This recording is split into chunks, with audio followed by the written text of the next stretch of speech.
Hello everyone, welcome back to my YouTube channel.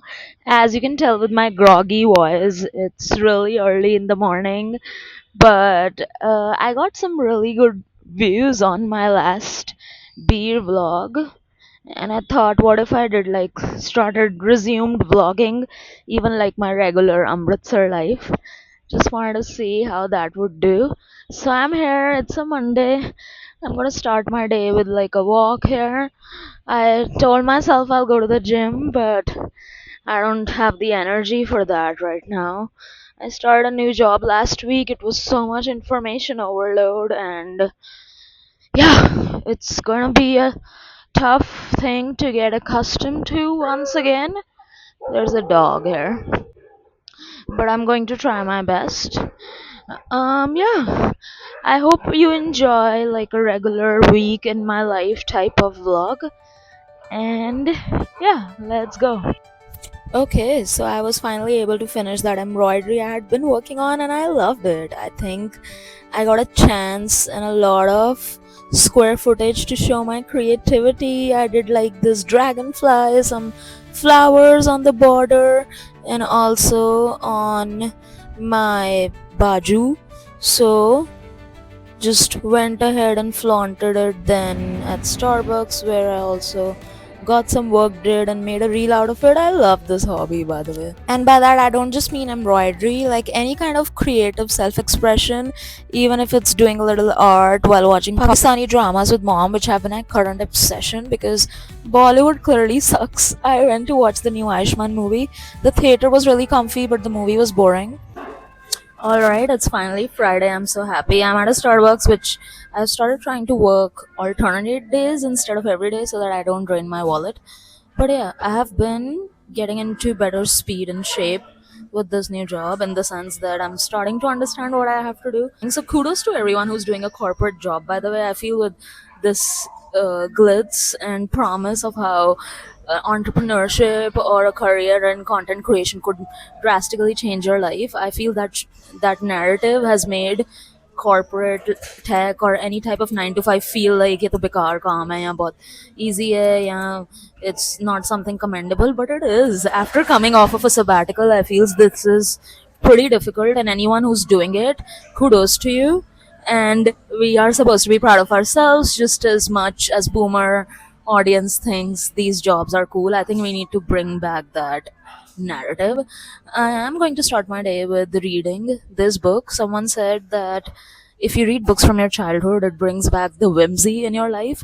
I am reading Lena Dunham Famesick. Also, can't show you. It's currently being used to prop up this phone. So it's currently being used as a tripod. But yeah, the goal would be for the first half hour, drink my coffee, read this, which I'm actually co-reading with a student of mine. Yes, I'm still doing tutoring. I don't know how sustainable it is to keep doing that, but I am doing it for now. And yeah, and then I'll work. Okay, this is me later in the evening. I have also started getting into the swing of cooking regularly. I have a tendency to like snack a lot when I'm stressed, which happens way too often when you're starting a new job. So I try to do my meal prep. I try to actually use cooking as a stress buster and to be away from the screen for a while. I have been doing a bunch of really cool dishes recently. So there's that taco thing that is always in the rotation, just some minced meat and taco seasoning from Urban Platter, not sponsored. There's that pasta that I do with pesto, which is really easy and quick. And what else have I been doing? Just like cutting some veggies and fruits so that if I have to snack when I'm stressed between meetings, I can just grab some fruit and stay hydrated. It's so hot. But I have a hot take about this hot weather. I still don't think it's worth to live as a second class immigrant instead of this in a city where it's snowy and it's like getting dark at 3 p.m. I still think this is better than being an expat, being around your family, being in a country where you like the food, being in a country that's your own, so no one can blame you for stealing their resources and jobs. I still think being in 40 degree and making inside jokes about how we are living in an oven is better than being in a country where it snows and gets dark at 3 p.m. Take that hot take about this hot Delhi or whatever North India weather. Okay, so I never talked about this book in detail. I just kind of gave like a thing about how I'm reading it with a student.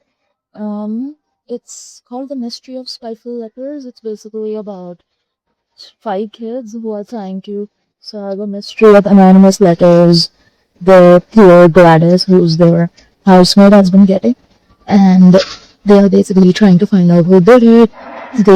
It's like very old timey, so it's from one of those times where you can't track just based on handwriting or like something else. So they're following who sent this from which address, and it's kind of similar to like this uh, movie I watched with that really famous actress. I think she's really good. She also had a movie with Benedict Cumberbatch, which was really interesting. I watched it with a friend in Delhi. But yeah, it's just the if you want to bring back the whimsy in your life as an adult of reading something British old timey, and it also has like a lot of SAT words, if you will. So it's good for my student to learn words like scrolling and I don't know, onomatopoeia and the way in the sense of blow, water, dash.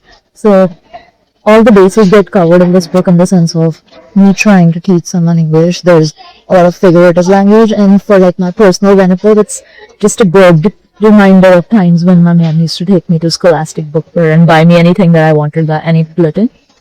Good book. Read any bulletin if you want to remind yourself of simpler times as a millennial. The next book I want to talk about was Ira Wong's Guide to Snooping on a Disney.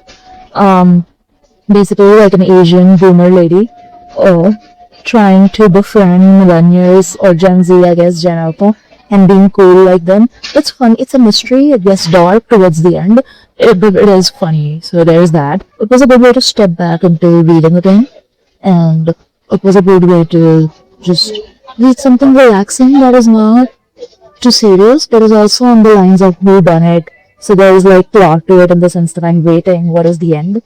It also reminded me of the whole thing, or like the whole narrative about how like the boomer generation keeps saying they hate millennials and they hate the influencer culture, but she ends up being a content creator herself, and she's so happy to be invited to like content creator parties, and she's very happy to. She's like, I'm an influencer now, and like, don't you think that was a disease, like influencer? So those kind of like bad jokes, because it's an older lady trying to solve a crime by becoming a TikToker. Is the guy who died was an ex content creator. It was pretty interesting to see the clash of an older lady along with just like younger people trying to get along with them, and the conflicting idea of how older generation hates content creation and the internet generation, but simultaneously want to be a part of it and just gets just as excited if they get to get a billion views or followers and be just as happy. So there is that. Finally, the Lena Dunham book. I had to redo the recording from Starbucks because I didn't think that Adobe enhanced video that makes me sound like AI would do justice to this masterpiece. It's a really cool book. It's talking about how, like, her whole journey of how she did tiny furniture, and then she was like only 24 at the time, still living with her parents in New York, and then how she got to do Girls, HBO, being flown into LA to Judd Apatow's house and doing a reading. I've been such a huge Lena Dunham fan. I remember discovering Girls when I was a flight back to my university, and I started with the Iowa episode where she was going to Iowa's writers workshop, and then Adam was just being Adam, like a toxic boyfriend, but she just wanted to be with him.